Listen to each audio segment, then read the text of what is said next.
যেই দিন দুনিয়া ছেড়ে চলে যাব সেই দিন তোমরা আমাকে দিনের বেলায় দাফন করবে না। দিনের বেলায় যদি তোমরা দাফন করো, তোমার নানার ঘরে মানুষ হয়েছি, তোমার বাবার ঘরে এতদিন এসেছি। ও আমার পুত্র সন্তান দুটো, তোমরা শুনে না, পর পুরুষেরা আমার মৃত্যুর পরেও আমার লাশকে দেখে নেবে। আমি এটা জানি না হয় কেউ যেন আমাকে দেখতে না পায়, এই জন্য তোমরা আমার লাশটাকে রাত্রি বেলায় তোমরা আমার দাফন করে দিও। শুধু তাই নয়, এ একটা ছিল পর্দার চল্লিদান, একটা এডুকেশন সমগ্র জাতিকে দিয়ে গেলেন। শুধু তাই নয়, হযরত আলী কারামাল্লাহু ওয়াজহাহু তেনাকে এতটা মহব্বত করতেন। ফাতেমাতুজ জোহরা কয়েকদিন বিদেশে গেছেন, বাড়ি ছেড়ে চলে গেছেন। সংসার জীবনে এত দায়িত্ববোধ, এত সুন্দর তার এডুকেশন, বিশ্ব নবী জনাবে রাসূলুল্লাহ সাল্লাল্লাহু আলাইহি ওয়াসাল্লাম তিনি দিয়েছিলেন। বিদেশ থেকে বেশ কয়েকদিন পরে যখন ফিরে আসলেন, হযরত আলী যখন ফিরে এলেন, মসজিদে সর্বপ্রথম প্রবেশ করে 2 রাকাত সালাত আদায় করার পরে তিনি বাড়ি এলেন। বাড়িতে আসার পরে হযরত আলী যেই সালাম দিয়ে বাড়ির দরজায় ঢুকেছেন, ফাতেমার ইচ্ছা আমার স্বামীকে চাপড়ে ধরে কোলে করে নিয়ে গিয়ে আমি ঘরে প্রবেশ করাবো। আহারে, কোলে কোলে চাপড়ে ধরে নিয়ে গিয়ে ঘরে নিয়ে যেতেই জমিনে লুটিয়ে পড়লেন, বেহুশ হয়ে গেলেন। শেষ পর্যন্ত হযরত আলী বলল, তোমার কি হলো? হোশ ফিরে নাই। যখন হোশ ফিরে এলো তখন বললেন, ফাতেমা তোমার কি হয়েছিল? এমন করে কেন আমাকে আনন্দ দেওয়ার ভানে তুমি উল্টে পড়ে গেলি? এ কথা বলা যাবে না।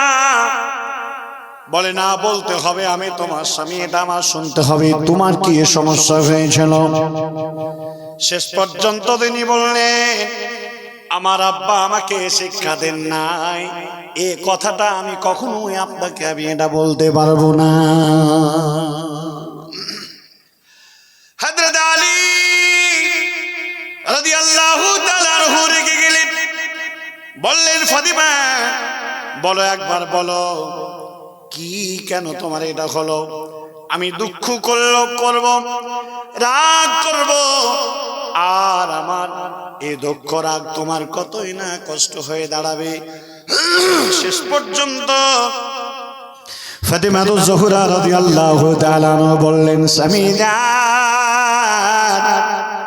যেই দিন আপনি বাড়ি থেকে বেরিয়ে গিয়েছিলেন, সেই তারিখ থেকে নিয়ে আপনি আসা পর্যন্ত বাড়িতে কোনো খাবার ছিল না, কোনো আহার দিয়েছিল না, যা খেয়ে আমি শক্ত হয়ে সুস্থ হয়ে থাকবো, স্বামীর জন্য নিজের হেফাজত, আব্রুকে হেফাজত করে বাড়িতে ছিলাম।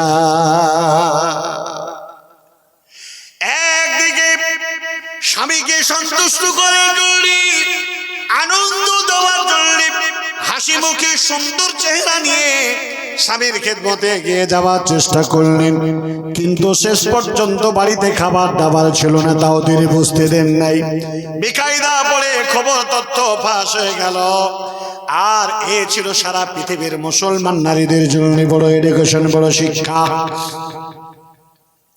শুধু তাই নয় ভাইরা আমার, বিশ্ব নবী বলেছেন, একজন উপযুক্ত শান্তি দেওয়া, আনন্দ দেওয়া স্ত্রীর গুণ বা তার বৈশিষ্ট্য হবে এমন, স্বামীকে যখন পরিশ্রম করে বাড়িতে ফিরবে, তখন স্বামীকে দেখা মাত্র স্ত্রী এমন ভাবে মুচকি হেসে দেবে, সারা দিনের পরিশ্রম স্বামীর মাথা থেকে নেমে যেয়ে আনন্দ করে বাড়িতে প্রবেশ করবে। আল্লাহর নবী বললেন, ইদা নাযারাত ফাবাসারাতুহু, একজন স্ত্রী দিকে যখন নজর করবে স্বামী, তখন এমন মিষ্টি হাসি হেসে দেবে, স্বামীর হৃদয় ভরে যাবে, স্বামীর সারা দিনের ক্লান্তি দূর হয়ে যাবে। এমন স্ত্রী আমাদেরকে নিয়ে আসতে হবে। মা, বোন, বেটি, যার জন্য আমাদেরকে আল্লাহ তাবারক ওয়া তাআলা উপযুক্ত সন্তুষ্টমূলক আচরণের এডুকেশন শিক্ষা সন্তানদের মাঝে দিতে হবে, ছেলে হোক অথবা মেয়ে হোক। আমরা আজকে হাদিস আর কোরআনের শিক্ষা আমরা কোনো পরিবারে আমরা দিতে জানি না। ছোট্ট কাল থেকে মেয়েদেরকে শিক্ষা এটাই দিন যাতে করে মেয়েরা ছোট্ট থেকে পর্দার প্রবণতা তাদের ব্রেনে থাকে, ছোট্ট থেকে সালাত আদায় করে। ছেলেদেরকেও এডুকেশন দেন যে শুধু মেয়েরা পর্দা করবে তা নয়, মেয়েদেরকে দেখার দিক থেকে তোমার চোখকে আকাদ্দুলিল বাসার, তোমার চোখটাকে নিচে করতে হবে। প্রিয় ভাই সকল, লম্বা সময় ধরে আমি আপনাদের সামনে আলোচনা করছি এটাই, আল্লাহ তাবারক ওয়া তাআলার কাছে এ দোয়া রাখবো প্রতিটা পরিবারের মধ্যে ইসলামিক কালচার আদর্শ আপনারা তৈরি করুন। আমি আপনাদের মাঝে দুটো বই আমি দেব, এই দুটো বই আপনারা বাড়িতে পড়াবেন, নিজেও পড়বেন, পরিবারদেরকেও পড়াবেন। দুটি বইয়ের দাম মাত্র 100 টাকা। সমাজের মধ্যে পড়াশোনার প্রবণতা হারিয়ে ফেলেছি বলেই, বই পড়ার নেশা আমরা হারিয়েছি বলেই আজকে কিন্তু আমরা ইসলামিক এডুকেশন উপযুক্ত ভাবে পরিবারকে দিতে পারি না। এখানে একটা বই আছে, বইটার নাম সোনামণিদের সহিহ হাদিস শিক্ষা। কচি কচি বাচ্চাদেরকে সহিহ হাদিসের শিক্ষা দিতে গেলে বিশ্ব নবী জনাবে রাসূলুল্লাহ সাল্লাল্লাহু তাআলা আলাইহি ওয়াসাল্লামের আমিও বাড়ি ছোট্ট ছোট্ট হাদিসের গল্পগুলো আপনার সন্তানকে পাশে শুয়ে শুয়ে শোনাবেন, বাচ্চা শিখে যাবে। আর এখানে আছে সহিহ দোয়া, ঝাড়ফুঁক ও জিকির, যে সমস্ত দোয়াগুলো সহিহ রয়েছে এই দোয়াগুলো পড়ে বাচ্চাদেরকে অভ্যস্ত করাবেন। জন্ম থেকে নিয়ে মৃত্যু দোয়ার যাওয়া পর্যন্ত সমস্ত ক্ষেত্রে এই দোয়াগুলো, এই হাদিসের শিক্ষাগুলো আপনার পরিবারকে জান্নাতের মেহমান হিসেবে ইন্ধন যোগাবে। প্রত্যেকটা মাকে বলবো, প্রত্যেকটা ভাই ও জীবনদেরকে বলবো, আল্লাহর ওয়াস্তে শিক্ষা বাড়িতে রাখতে গেলে প্রথমত একটা হাদিস আপনাদের শোনাই। মুহাম্মদ সাল্লাল্লাহু আলাইহি ওয়াসাল্লাম বলছেন, লোহায় মরিচা লাগে না লাগে না? লোহায় মরিচা লাগে না লাগে না? লাগে। তো লোহার মরিচাকে ছাড়ানোর জন্য কিসের প্রয়োজন হয় বলেন? লোহার মরিচা ছাড়াতে আপনারা জানেন না জানেন না? সাহাবায়ে কেরাম রাদিয়াল্লাহু তাআলা আনহুকে বললেন, লোহায় যেমন মরিচা লাগে তেমন মরিচা লাগে মানুষের অন্তরে, তেমন মরিচা লাগে মানুষের অন্তরে, তেমন মরিচা লাগে মানুষের অন্তরে। আপনি আমাকে বলুন, এই মানুষের লোহার মরিচা ছাড়ানোর জন্য তো আমরা সিরিজ কাগজ ব্যবহার করি, বিভিন্ন রকমের কেমিক্যাল ব্যবহার করি, তা দ্বারা আমরা লোহার মরিচা আমরা ছাড়াতে পারি। কিন্তু সাহাবারা বললেন, ইয়া রাসূলুল্লাহ, আমরা তো লোহার মরিচা ছাড়ানোর জন্য খুবই পটু, কিন্তু মানুষের অন্তরে, আমাদের নিজেদের অন্তরের, মানুষের অন্তরের মরিচা ছাড়ানোর জন্য উপায়টা কি? মুহাম্মদ সাল্লাল্লাহু আলাইহি ওয়াসাল্লাম তিনি বললেন,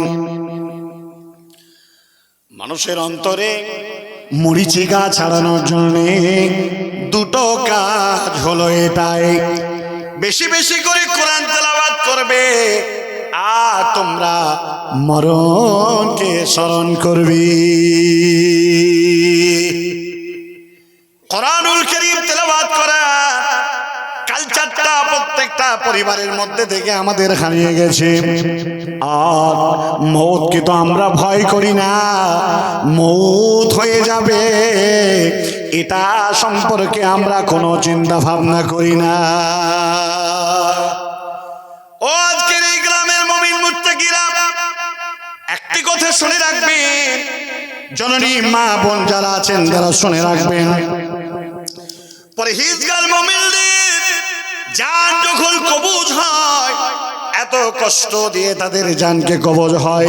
বিশ্বনবী জনাবে রাসূলুল্লাহ সাল্লাল্লাহু আলাইহি ওয়াসাল্লাম তিনি বললেন, লা ইলাহা ইল্লাল্লাহ ইন্নাল মাউতা সাকারাত। মৌতের যন্ত্রণা খুব কঠিন যন্ত্রণা, মৌতের যন্ত্রণা খুব কঠিন যন্ত্রণা। মুমিনদের মৌত এত কঠিন হয়। কেমন কঠিন হয় একটা উদাহরণ দিলে আপনাকে বুঝতে পারবেন। একটা পেরেক যদি কাঁধে ঠুকা হয়, শরীরে ঠুকা হয়, কতটা যন্ত্রণা হয়। আর তাজা মানুষের গায়ে যদি গরম পানি দিয়ে যদি মানুষটাকে সেদ্ধ করা হয় কত কঠিন হয়।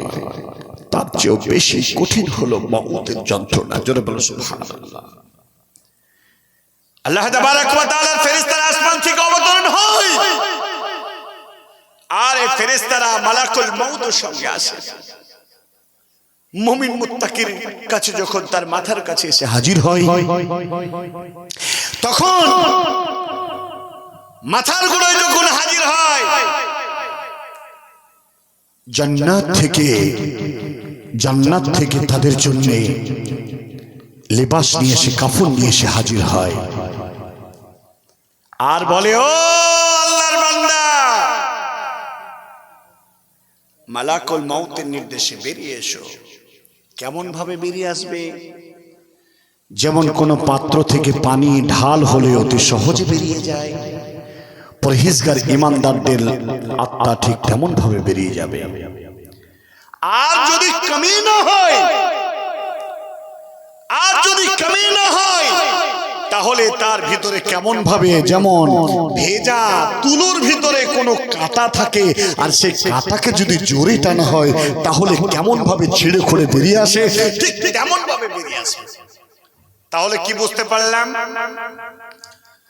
অন্তরের মরিচিকাকে যদি দূর করতে হয়, কোরআনুল কারীম বেশি বেশি তেলাওয়াত করবেন আর মওতকে স্মরণ করবেন। আজকের যে জলসা তা হলো গোরস্থানের উদ্দেশ্যে। এই গোরবাসী প্রত্যেককে আমাদের হতে হবে। প্রত্যেকের কাছে এই কবরস্থানের উন্নতি কল্পে আমার পরবর্তী বক্তা যতক্ষণ পেরেছেন আপনাদের কাছে চেয়ে গেছেন।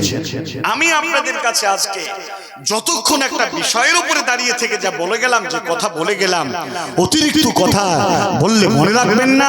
যার জন্য নির্যাস কিছু কথা একটু সুন্দর করে সাজিয়ে গুছিয়ে বলার চেষ্টা করেছিলাম, কিন্তু পরিশেষের কথা হলো, যত যা কিছু করবেন আল্লাহ সন্তুষ্টির জন্য, আল্লাহ রাব্বুল আলামিনকে খুশি করার জন্য, তারপরে আপনাকে চলে যেতে হবে কবরে। তো এই কবরের জন্য আপনারা যে যেমন ভাবে আল্লাহর রাস্তায় আপনারা ডোনেশন করেছেন, তার প্রাপ্য আপনারা পেয়েছেন। নারীরা দান করেছেন, পুরুষরা দান করেছেন। এই দানের জন্য আমি শেষের বেলা আপনাদের কাছে বলতে চাই যে আপনাদের মধ্যে শেষের বেলায় আমি আব্দুল কবির ইসলাহি বিদায়ের প্রাককালে আমি আপনাকে ওসিয়ত করে যাব, দুটি বই আপনার খরিদ করবেন তো করবেন মাত্র 100 টাকা দিয়ে। তার সাথে সাথে এই গোরস্থানের জন্য 500, 1000, 2000, 5000, 10,000 যার যাওয়া শেষের বেলা যার সামর্থ্য রয়েছে আপনারা আমাকে দিয়ে শেষ দোয়াটা নিয়ে যাবেন। আছেন কেউ? আছেন 5টা ব্যক্তি?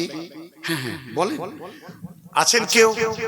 5টা ব্যক্তি আপনারা একটা করে 1000 টাকা দিয়ে আপনারা আপনাদের উপযুক্ত প্রার্থনা নিয়ে আল্লাহ সন্তুষ্ট নিয়ে আপনারা বাড়ি ফিরতে পারবেন।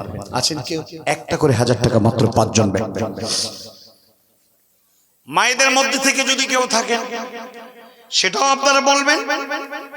আর সব সময় আল্লাহ সন্তুষ্ট অর্জন করার জন্য এই জীবনটাকে আপনি বিচরণ করবেন এই দুনিয়ায়।